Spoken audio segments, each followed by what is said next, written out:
As sete mentes e os sete senhores sublimes. Vamos iniciar nossa cátedra desta noite. Rogo a todos que ponham o máximo de atenção. Antes de tudo, temos que recordar que existem sete senhores sublimes e sete verdades, e isto nos convida à reflexão. Certamente há sete Dhyani Budas, 5, em realidade de verdade, têm atuado até esta raça ária, 2 virão nas duas raças futuras, o sexto para a sexta raça e o sétimo para a sétima raça. Aquele que está aqui, dentro de mim insignificante pessoa que nada vale, é o último desta raça, o quinto. Mas devemos fazer uma plena diferenciação entre o que são os Budas de contemplação e os Bodhisattvas terrenais. Inquestionavelmente, os Budas de contemplação são o protótipo do Bodhisattva terrenal. Os Budas de contemplação, em si mesmos, são pai e mãe, porque todo Buda é dual. Em todo Buda existe um princípio masculino, o pai, e um princípio feminino, a divina mãe Kundalini Shakti. Alguns autores orientalistas pensam que Anupadaka, ou seja, o Buda de contemplação, por ser em si mesmo pai e mãe, o complemento glorioso de qualquer Bodhisattva terrenal, não tem pai e mãe. Tal conceito me parece equivocado, porque qualquer Buda de contemplação, qualquer pai e mãe, complemento glorioso do Bodhisattva, obviamente foi emanado do eterno Pai Cósmico Comum, isso há que saber entender, e da Divina Mãe imanifestada, a imanifestada Prakriti. O eterno Pai Cósmico Comum é dual, é o Pai e Mãe. Dele emana, por sua vez, o Buda de contemplação, o Pai e Mãe particular de qualquer Bodhisattva, e isto vocês devem entender. Assim pois, não penso que Anupadaka, o Pai e Mãe, seja órfão. Penso que o Pai e Mãe interior de cada um de nós emana do eterno Pai e Mãe Cósmico Comum, coessencial com o espaço abstrato absoluto. Assim pois, me permito discordar de alguns autores sobre o termo Anupadaka, ou seja, do Buda de contemplação desprovido de pai e mãe, por ser ele, em si mesmo, o pai e mãe de um Bodhisattva. Realmente Anupadaka é algo mais que tudo isso, é aquele Buda de contemplação que emanou do eterno Pai Cósmico Comum. Cada um de nós tem seu pai que está em segredo e cada um de nós tem sua divina mãe Kundalini, e os Bodhisattvas dos Budas de contemplação não somos uma exceção, somos o desdobramento do Pai e Mãe e aparecemos aqui, entre a humanidade, para mostrar a senda, o caminho, aos demais. É necessário que tudo isto vão entendendo. Obviamente, os sete somos os protótipos para todos os Budas deste planeta Terra. Isto não significa que os Budas, por si mesmos, não tenham seu protótipo individual, seu pai e mãe. Só esclarecemos que os sete, em si mesmos, constituem o protótipo para qualquer Buda, e isto se há de saber entender. Assim pois, existem sete senhores sublimes e sete verdades. Cada verdade a contém cada um dos sete. Se meu Deus interior profundo tem a verdade sobre a força, obviamente, o de Mercúrio, Rafael terá a verdade sobre a ciência, sobre a sabedoria, e Saturno Orifiel sobre a morte, etc. Assim pois, há sete verdades, isso é óbvio. Mas isto que estou dizendo se repete em cada ser humano. Muito se tem falado sobre a mente, como se em verdade existisse uma só mente. Existem, certamente, sete mentes. A primeira poderíamos denominá-la mente intelectual, ou começando desde baixo, para que se entenda melhor, diremos que a primeira é a mente instintiva. A segunda, a mente emocional. A terceira, a mente mental. A quarta, propriamente dita, vem a ser a mente equilibrada, etc. Todas estas sete mentes são importantíssimas. Que o instinto tem mente, é verdade. Que o centro emocional tem mente, é certo. Que o centro intelectual tem mente também. Quem poderia negá-lo? Que o centro motor tem mente, ninguém pode negar, são sete mentes. Um se assombra, por exemplo, com a mente instintiva, como rege os processos orgânicos tão maravilhosamente. Um se assombra com a mente sexual, como rege as atividades sexuais do ser humano. Um se assombra com a mente motora, como dirige tão sabiamente os movimentos no organismo. Um se assombra com a mente emocional e com a mente intelectual. Mas não esqueçam vocês que os três centros inferiores da máquina orgânica, ou seja o centro sexual, o instintivo e o motor, formam um triângulo maravilhoso, um triângulo esplêndido que pode perfeitamente manejar as três forças, positiva, negativa e neutra, da eletricidade. Isso assombra, verdadeiramente. Quanto à mente meramente emocional, obviamente que nos deixa muito que pensar, pois a emoção também tem mente. E quanto à mente intelectual, já a conhecemos todos. De maneira que os centros instintivo, emocional, intelectual, o centro motor, o centro sexual, etc., têm mente. E há dois tipos de mente superior, que são a mente emocional superior e a mente mental superior. Desgraçadamente, esse tipo de mentes é inalcançável para os seres humanos, inacessível, inapreensível. Quem quiser, em realidade de verdade, entrar em contato com a mente emocional superior e com a mente mental superior, pois, deverá conseguir levar a personalidade a um estado passivo, e quem quiser viver de forma contínua em contato com os dois centros superiores, a mente emocional e a mente mental, pois terá que desintegrar, não somente o ego, mas a personalidade. Muito se tem falado sobre os centros da máquina, muito se tem dito, perfeitamente, sobre o centro instintivo, sobre o centro emocional, sobre o centro mental, sobre o motor e sobre o sexual. Tem-se dito muito, em verdade que é muito o que se tem falado, mas o que não se tem esclarecido bem é que cada um desses 5 centros tem mente, que a mente emocional superior e a mente mental superior são as duas mais elevadas. Assim, pois, cada uma dessas mentes dos 5 centros da máquina orgânica, o intelectual, o emocional, o motor, o instintivo e o sexual, tem sua própria mente, e os centros emocional superior e o mental superior têm cada um sua mente. De maneira que há 7 mentes, 7 esferas de ação da mente, são 7 as mentes, e em cada uma delas há contida uma verdade, as 7 contêm as 7 verdades. Por isso é que os irmãos devem, pois, entender a relação que há entre o macrocosmos e o microcosmos. Compreendido isso, podeis seguir adiante. Estas 7 mentes controlam totalmente o organismo, especialmente as 5, como já lhes disse. As duas superiores são, por hoje, inacessíveis para os seres humanos. Mas as 5 mentes, intelecto, emoção, centro motor, centro instintivo e centro sexual, pois, controlam completamente a máquina orgânica. Estas 7 mentes regulam todas as nossas atividades. Desgraçadamente temos sempre um mau secretário no intelecto, e este é, na realidade, o ego, o eu. Os 3 cérebros do homem estão relacionados com os 5 centros da máquina. Intelecto, emoção, movimento, instintivo e sexo se relacionam com a mesma máquina. O centro intelectual, o centro emocional e o centro motor são dignos de atenção. Obviamente o centro motor instintivo sexual é um triângulo perfeito. O centro motor instintivo sexual não guarda antagonismos de nenhuma espécie. Por isso, em geral, se fala de 3 cérebros: cérebro intelectual, cérebro emocional e centro motor instintivo sexual. Como disse, temos um mau secretário. Este se encarrega de mandar as mensagens, mandar as representações, mandar as impressões a centros equivocados. Envia, por exemplo, uma impressão ao centro instintivo quando não tem que ir ao instintivo, mas ao sexual, ou envia uma impressão que é para o centro intelectual, ao centro emocional, ou envia uma impressão que é para o centro emocional ao centro motor instintivo sexual. Assim, os seres humanos vivem completamente equivocados devido ao ego, ao eu, ao mim mesmo, ao si mesmo, e esse é o grande problema. Estas 7 mentes funcionariam maravilhosamente se não existisse esse péssimo secretário que temos em nosso interior, esse ego, o eu, o mim mesmo, o si mesmo, eis o grave. Lá em cima, no macrocosmos, as 7 esferas planetárias funcionam em perfeita harmonia, tudo anda corretamente. Desgraçadamente, aqui embaixo, no microcosmos homem, tudo anda equivocado, as 7 mentes funcionam de forma mais ou menos anormal devido ao ego, mensagens que são, por exemplo, para o centro intelectual chegam ao sexual, mensagens que são para o centro emocional chegam para o centro motor.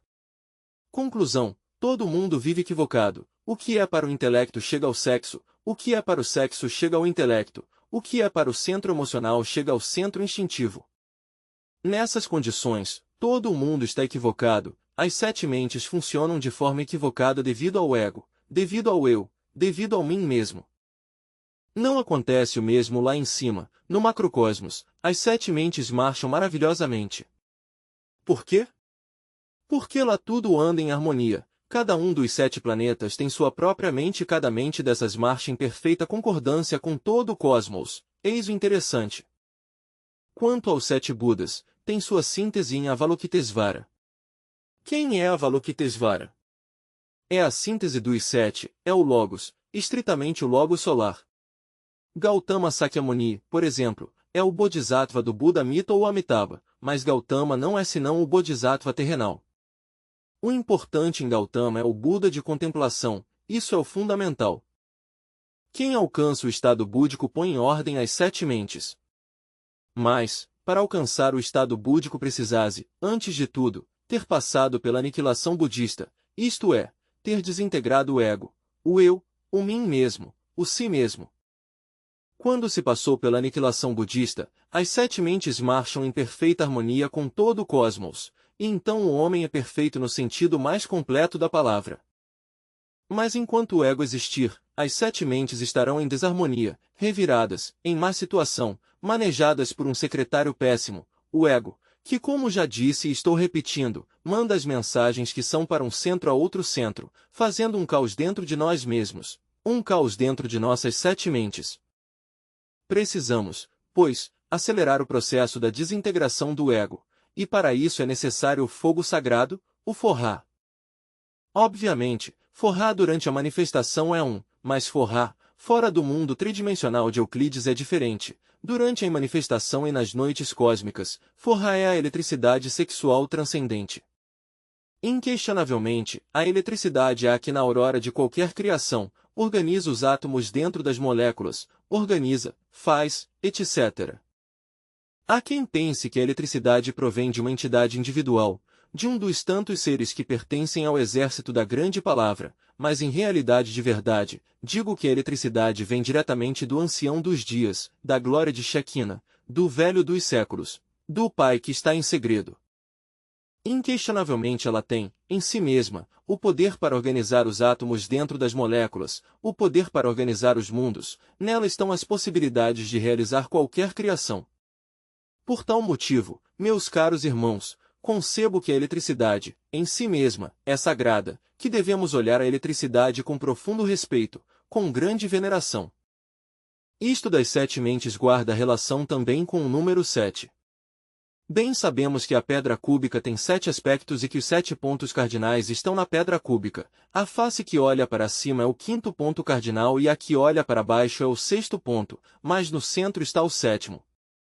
Assim pois, no centro da pedra cúbica de Yesod, no centro da pedra cúbica filosofal, o mestre tem que medir-se, pois está crucificado, medir-se em relação com a pedra, entender qual é seu grau de autorrealização íntima. O adepto que chegou ao 7º grau qualificado, a 7ª iniciação qualificada, obviamente maneja as 7 mentes com perfeição e recebe, ao desintegrar o ego e a personalidade, o batismo do fogo e isto é transcendental. Por isso é que no Apocalipse de São João, ao chegar ao 7º selo, quando se rasga o 7º selo se diz que o reino de Deus foi consumado, assim como ele o prometeu a seus servos, os profetas. Existem 7 selos, 7 taças, isto é algo que nenhum de vocês poderia negar, e 7 trombetas.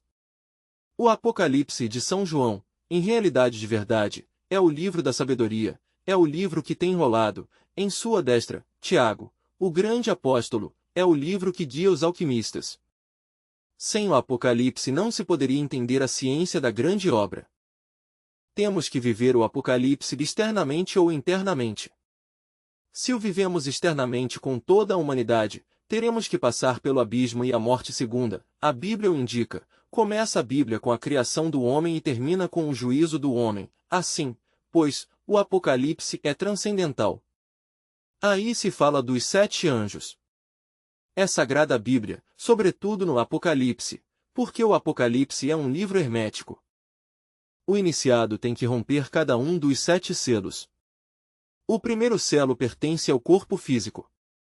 Então o iniciado, ao romper esse selo, conhece os mistérios do abismo. O segundo selo corresponde ao fundo vital orgânico, ao Linga Charira dos indianos, e ao romper esse selo o iniciado conhece o que é a ciência que se corresponde com a decapitação de João Batista. Ao romper-se o terceiro selo, que pertence ao corpo astral, o iniciado conhece todos os mistérios do mundo astral, seu veículo sideral se converte num veículo de ouro puro. Ao romper-se o quarto selo, que corresponde ao mundo mental, o iniciado, obviamente, conhece todos os mistérios da mente universal, sabe o que são as sete mentes, as organizou corretamente. Sua mente, em síntese, se cristificou. Ao romper-se o quinto selo, que é o selo do mundo da vontade consciente, obviamente o iniciado se converte no Filho do Homem. Ao romper-se o sexto selo, que corresponde à consciência ou ao corpo búdico intuicional, o iniciado conhece os mistérios da alma e espírito, os mistérios da consciência. E ao rasgar-se o sétimo selo, que pertence precisamente a Shiva Tattva, o iniciado conhece, então, os mistérios do ser. São 7 selos que há que rasgar, de um em um. Aquele que chegou a rasgar o sétimo selo, recebe o batismo do fogo e fica iluminado interiormente. Isso é o que os irmãos devem entender.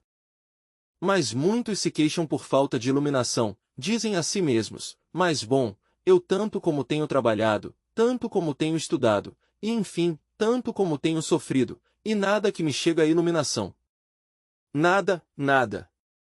Não. O que me acontecerá? Protestam porque não se lhes desenvolvem os chakras, protestam porque não podem sair em astral, protestam porque não sabem viajar em corpo mental, protestam porque não podem visitar a loja branca à vontade, protestam porque estão adormecidos, inconscientes. Mas não se dão conta de que não organizaram suas 7 mentes, e não poderiam organizá-las enquanto o ego existe dentro deles. Tem o ego muito vivo, gordo e robusto, e assim estão se queixando? Como lhes ocorre a esses irmãozinhos se queixarem, quando tem ego? Enquanto existir o ego não há direito a ter iluminação. De onde vão tirá-la? Estando a consciência engarrafada entre o ego, de onde vão tirar a iluminação? Isso é impossível. Dissolvam o ego vocês e terão iluminação, dissolvam o ego vocês e organizarão as 7 mentes, maravilhosamente. Mas enquanto não o dissolverem, as 7 mentes dos 7 centros, em vocês estarão alteradas. Assim que, em realidade de verdade, há que trabalhar sobre si mesmos para poder chegar a organizar as 7 mentes. Só aquele que tenha trabalhado muito duramente sobre si mesmo sabe o que é rasgar o 7º selo e receber o batismo do fogo. Quem rasga o 7º selo e recebe o batismo do fogo, entra em contato com as distintas partes do ser interior profundo. Então vem a iluminação. Um se assombra quando sabe que os 12 apóstolos do Cristo estão dentro de si mesmo. E assim é, estão. Há 12 potestades cósmicas dentro de cada ser humano, em seu próprio ser interior profundo. Quando se sabe entrar em contato com essas 12 potestades interiores, então fica iluminado, já não tem por que protestar. Mas enquanto não se está em contato com essas 12 potestades, de onde vai tirar a sabedoria? De onde vai tirar a iluminação? De onde vai tirar o poder? Existem também as 24 emanações, os 24 anciãos, que são 24 partes de nosso ser. Como poderíamos saber algo, realmente, sobre o zodíaco, algo que não fosse meramente essa astrologia mecânica ou astrologia de feira, se não se está em contato direto com as 24 emanações? Dentro de nós, pois, há maravilhas. Tem-se dito, e com inteira clareza, que há 3 classes de relações. Primeira, a de um com seu próprio corpo. Se não se sabe relacionar com seu próprio corpo, adoece e morre. Segunda, a relação com o ambiente externo. Se não se sabe relacionar com seus semelhantes, formam-se conflitos e problemas. Mas o terceiro tipo de relações é o mais importante, a relação com cada uma das partes de nosso próprio ser interior profundo. Não poderia alguém relacionar-se com os 7, nem com os 12, nem com os 24, nem com os 4, etc., etc., etc., se não houvesse eliminado seus agregados psíquicos. Quando se eliminam seus agregados psíquicos, organizam-se as 7 mentes. Quando as 7 mentes se organizam, conhecem-se as 7 verdades, e quando se conhecem as 7 verdades, conhecem-se os 7 senhores sublimes, que estão dentro de cada um de nós. Mas se não se eliminou o ego, tampouco organizou suas 7 mentes, nem muito menos poderá entrar em contato com os 7 senhores sublimes, terá que viver na ignorância, no erro. Assim, pois, meus caros irmãos, compreendam vocês a necessidade de trabalhar melhor sobre si mesmos. Entendam que o centro intelectual, que o centro emocional, que o motor, que o instintivo, que o intelectual e o sexual têm cada um sua própria mente. Entendam que os centros superiores, emocional superior e mental superior, têm cada um sua própria mente, que há 7 mentes, e que há 7 verdades, que há 7 senhores sublimes dentro de nós mesmos, aqui e agora. Entendam que isso que digo com respeito ao homem, se corresponde com o macrocosmos, 7 verdades, 7 senhores sublimes e 7 mentes se relacionam com os 7 planetas, porque o macrocosmos e o microcosmos se correspondem, tal como é acima, é abaixo. Entendam, pois, essa concordância que existe entre o macrocosmos e o microcosmos, e trabalhem sobre si mesmos. Aqui, dentro de mim, está o quinto dos 7, que é o último desta raça, mas na 6ª raça, ao final da 6ª raça, virá o 6º, e muito mais tarde, ao final da 7ª raça, virá o 7º. Cada um dos 7 cumpre seu labor, sua missão com as 7 raças que têm que existir no planeta Terra. Até agora tem havido 5 raças, falta a 6ª e mais tarde a 7ª. Há também 7 chakras importantes na espinha dorsal e isso não ignoram vocês. Ninguém ignora o que são as 7 igrejas, isso é óbvio, há 7 notas musicais, 7 artes, etc. O número 7 é a escala, mas na 7ª escala, o Mestre recebe o batismo do fogo, Cristo nos batiza com fogo, João com água. Na escada de Jacó somos batizados com a água e no 7º nível com fogo. Faz-se necessário que os irmãos entendam tudo isto, que a sério tomem o problema da dissolução do ego, porque desintegrando-se o ego, repito, ficam organizadas as 7 mentes, ficam perfeitas, e então se conhecem as 7 verdades e os 7 senhores sublimes dentro de nós mesmos, aqui e agora. Bem, irmãos, agora dou plena liberdade para que vocês perguntem o que tiverem que perguntar, mas não esqueçam que as perguntas que se façam devem estar dentro do tema e a nível de 3ª câmara, pois aqui não estamos em antecâmara, nem em 1ª nem em 2ª câmara. Item estudante. Que existem Budas de contemplação. Tenho profundo interesse, mestre, em que se diferenciam os Budas de contemplação dos Budas de piedade. Tenho entendido que tem havido 32 Budas de piedade e que o último se reencarnou no planeta Terra há 34.000 anos. E dado que diz o Senhor, seria interessante conhecer em que se diferenciam o Buda de piedade do Buda de contemplação. Item mestre. Com muito prazer. Em todo caso devemos esclarecer o seguinte, 7 são os Budas protótipos, a síntese é a Avalokitesvara, o Logos Buda. Muito bem, e logo. Vem uma grande quantidade de Budas que tem que marchar de acordo com o protótipo dos 7, embora essa quantidade tenha cada um seu raio ou seu protótipo individual, seu Buda de contemplação próprio.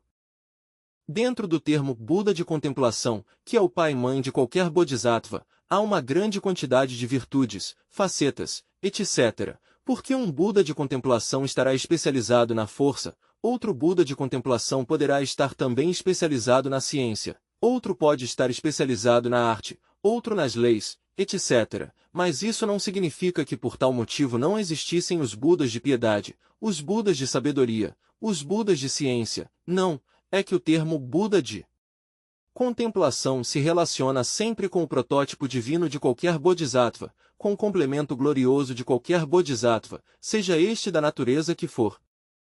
De maneira que os Budas de contemplação, inquestionavelmente estão especializados, uns em uma área, outros em outras. Assim é como se deve entender a questão búdica. Há alguma outra pergunta? Item estudante. Venerável, que relação, ou com que mente está relacionado a lembrança de si e a autoobservação? Item mestre.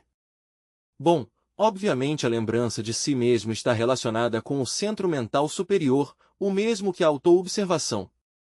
No entanto, penso, e sempre tenho dito, que o centro emocional, especialmente me refiro ao centro emocional superior, tem mais penetrabilidade, mais onisciência, mais sabedoria, e é mais importante.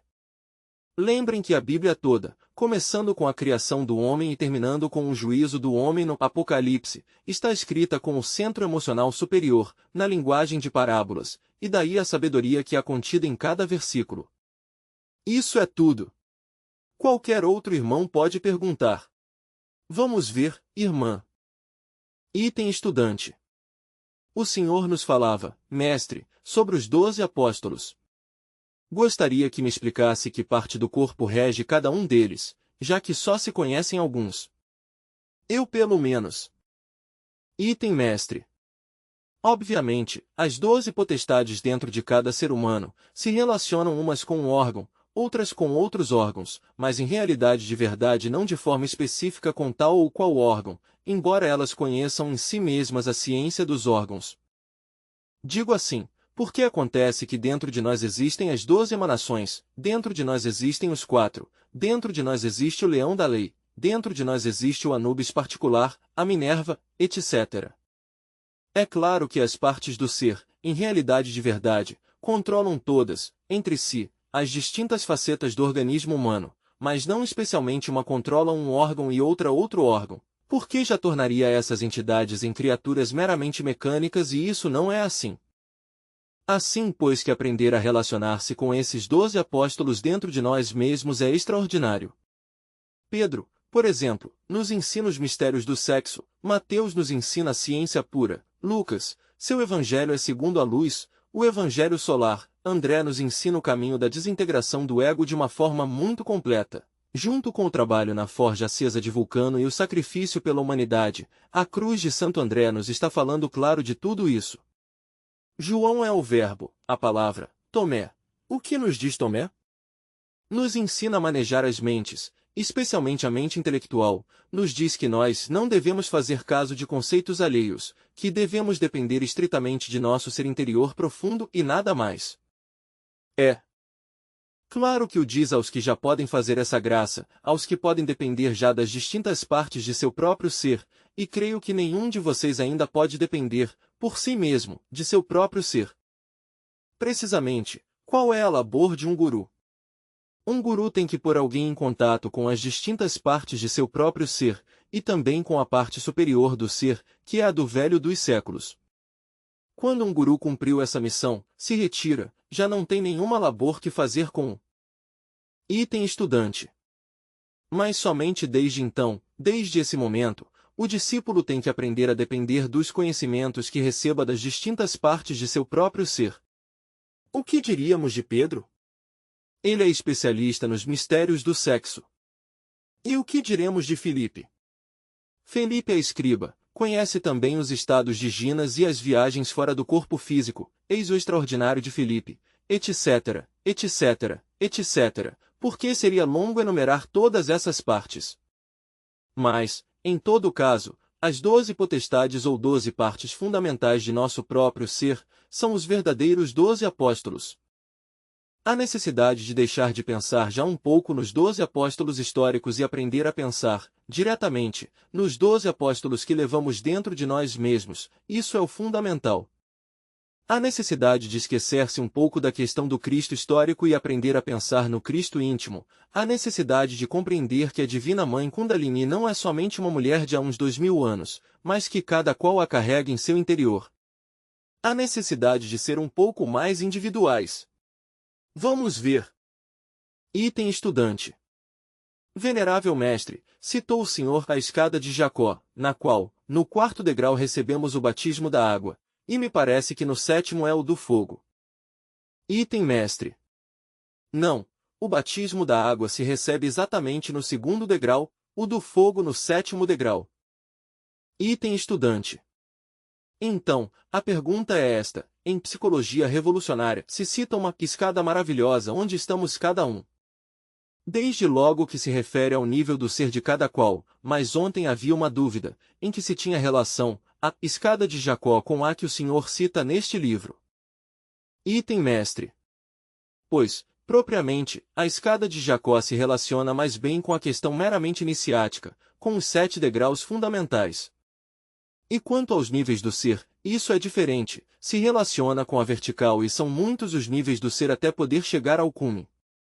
Item estudante. Existe alguma coordenação, venerável, entre as 7 mentes e a lei das oitavas que rege a todo o universo? Item mestre. Nas 7 mentes, inquestionavelmente, tem cada uma suas oitavas, cada mente tem suas 7 oitavas. Obviamente, porque a lei do universo. Se o número 3 tem o poder de criar, o número 7 tem o poder de organizar. O número 3 poderia criar qualquer universo, mas não poderia organizá-lo. Precisase do 7 para a organização. Item estudante. Venerável mestre, as 7 mentes também se resumem em uma também, verdade? Item mestre. As 7 mentes têm sua síntese no corpo mental. Mas uma coisa é ter o corpo mental e outra coisa é ter as 7 modificações, as 7 mentes.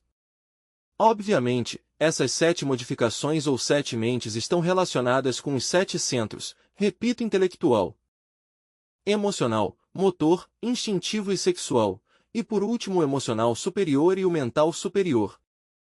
Item estudante. Mestre, os 7 logos se reencarnaram no planeta Terra? Minha pergunta é esta: em todo o sistema solar se podem reencarnar sempre, digamos em Vênus os mesmos 7, em Marte os mesmos 7, em Júpiter os mesmos 7? Item mestre. Vou dizer-te, dos 7, tenho dito, 5 se reencarnaram nas 5 raças, o 6º se reencarnará na futura 6ª raça, o 7º na 7ª. Mas, obviamente, ao chegar a noite cósmica esses corpos físicos que são os planetas se desintegrarão no caos. Num futuro Mahamanvantara, os 7, todos, entrarão numa nova atividade.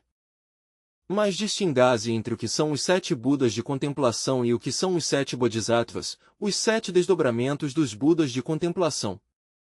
Os 7 Bodhisattvas são 7 seres humanos que aparecem no mundo, trabalham no mundo, fazem uma obra no mundo e se vão. É claro que os 7, num futuro Mahamanvantara, terão uma atividade gloriosa, entrarão em atividade, mas numa ordem superior e num novo universo. Item estudante. Venerável, poderia dizer-se que os 7 planetas do Sistema Solar têm relação com cada um dos 7 centros, ou mentes das quais estava falando? Item mestre. Pois, propriamente sim, em certo sentido sim, mas a concordância não é perfeita, devido a que as 7 mentes não são perfeitas, são os 24 anciãos que estão dentro de cada ser humano, 24 partes do ser, inefáveis. O ser, em si mesmo, não pode ser esquematizado nem diagramado, não se pode fazer um diagrama, é como um exército de crianças inocentes. Isso é o ser e há que sabê-lo entender. Chegar a entrar em contato com as 24 emanações, não é tão fácil. Quem quiser ter boas relações com todas as partes de seu ser, seja com as 24, com as 12, ou com as 7, etc., tem antes de tudo que haver desintegrado o ego, porque o ego não é admitido nas regiões superiores do ser.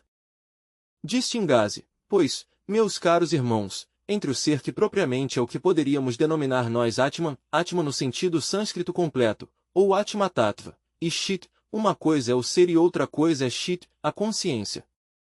O ser é Sati, a consciência é Chit, e a felicidade de ambos é Ananda.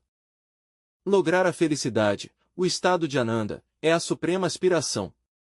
Mas não se poderia chegar a essa suprema felicidade se não se passa pelo batismo do fogo, e não se poderia passar pelo batismo sem desintegrar os agregados psíquicos desumanos.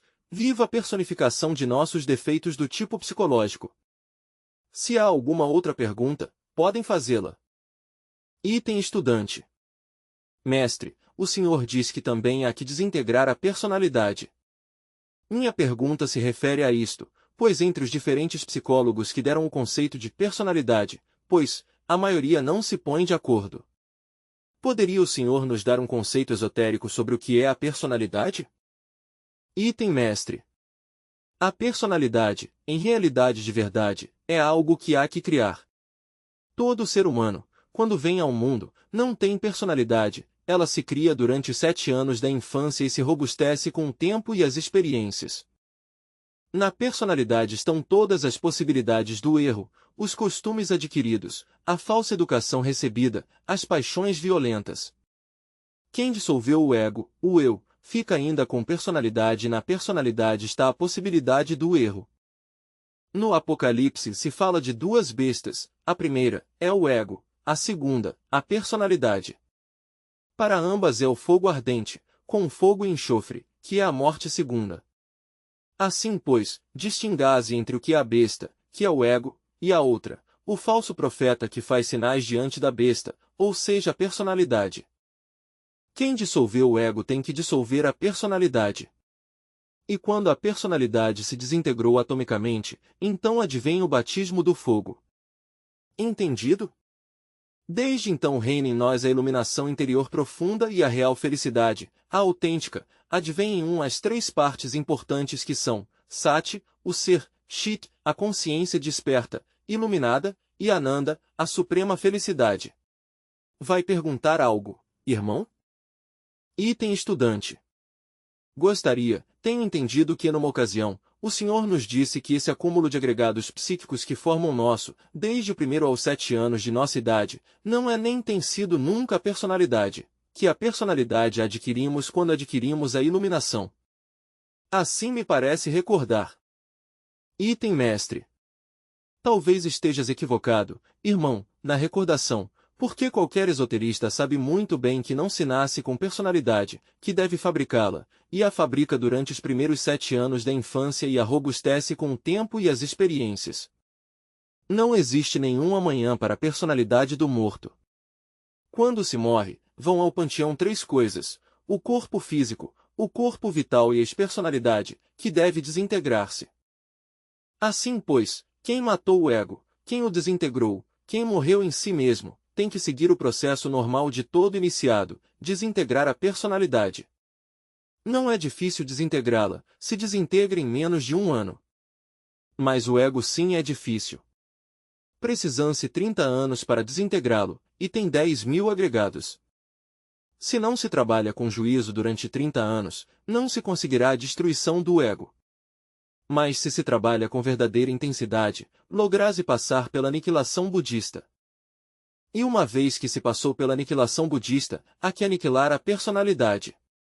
E uma vez que se aniquilou a personalidade, chegase ao 7º degrau do mestre. Então, como resultado, sequência ou corolário, recebese o batismo do fogo que traz a iluminação. Assim que quem quer a iluminação antes, está completamente equivocado. Nada se consegue assim, da noite para o dia. Isto custa algo mais de 30 anos de trabalho. Claro, estou dizendo uma verdade, e é dura, mas há que compreender que o que muito vale, muito custa. Mais alguma pergunta? Item estudante. Mestre, quando os apóstolos esperavam o advento do fogo do Espírito Santo, esse estrondo foi nesse momento, quando haviam aniquilado a personalidade. Item mestre. O batismo do fogo. É um ensino sobre o batismo do fogo. Mas não pensemos em questões históricas, pensemos no que tu estás fazendo agora. Estás destruindo o ego? Item estudante. Sim, mestre. Item mestre. Quando chegares ao 7º nível receberás o batismo do fogo, antes não, e isso é o que conta. O verdadeiro Pentecostes é para o batismo do fogo, entendido? Há que deixar de ser um pouco, nesta questão esotérico-crística, menos historiadores e mais realistas, porque tudo que está escrito nos 4 evangelhos, tudo que está escrito no Apocalipse, tudo isso é simbólico e não se deve tomar a letra morta. Mais alguma pergunta? Item estudante. Mestre, a fabricação dos corpos solares se realiza depois que o ego morreu totalmente? Item mestre. Bom, o que é o que tu entendes por corpos solares? Vamos ver. Item estudante. Entendo, segundo os estudos, os diferentes corpos solares que se fabricam na nonisfera, o sexo, utilizando o mercúrio, o sal, o enxofre, e em correspondência com os 7 Budas, com a lei dos 7. Assim se fabrica o corpo solar físico, mental solar, astral solar e assim sucessivamente. Item mestre. Certo, mas primeiro há que criar os corpos existenciais superiores do ser e depois há que cristificá-los. Só quando já estão cristificados recebem o nome de solares, antes não. Entendido? O que me dizias com respeito a isso? Item estudante. Que se depois de haver morrido o ego é quando se fabricam os corpos solares, ou se fabricam antes de morrer o ego. Item mestre. Já disse que primeiro há que criar os corpos. Uma vez criados os corpos, temos que convertê-los em veículos de ouro puro, para que possam ser recobertos pelas distintas partes do ser. Mas não se poderia converter os corpos existenciais superiores do ser em veículos de ouro puro, se não eliminou o mercúrio seco, e o mercúrio seco já sabemos que está constituído pelos agregados psíquicos desumanos que em nosso interior carregamos. Precisamos eliminar o mercúrio seco e o enxofre arsenicado. O enxofre arsenicado ou venenoso é o fogo animal e bestial que há que eliminar. E quanto ao mercúrio seco, não há dúvida que são os agregados psíquicos. Se logram eliminar esses dois fatores, o mercúrio seco e o enxofre arsenicado, então poderá o antimônio fixar o espírito do ouro nos corpos. Mas esse espírito do ouro está no esperma sagrado. Somente transmutando e eliminando, como já disse, os agregados psíquicos, é possível que o antimônio fixe o ouro nos corpos. Só assim, os corpos existenciais do ser se convertem em veículos de ouro puro. E o que é o que você dizia desses veículos? Item estudante. Que se fabricavam depois que havia morrido o ego. Item mestre. Já te disse que se fabricam antes de que morra o ego, mas há necessidade que morra o ego para que esses corpos se convertam em veículos de ouro puro. Alguém poderia fabricar esses corpos sem haver dissolvido o ego, e se não o dissolve se converte em Anasmussen com duplo centro de gravidade. Para os Anasmussen é o abismo e a morte segunda, pois são fracassados, abortos da mãe cósmica, e isso é tudo. Vamos ver, irmãos. Bom, creio que todas as perguntas foram feitas. Paz inverencial.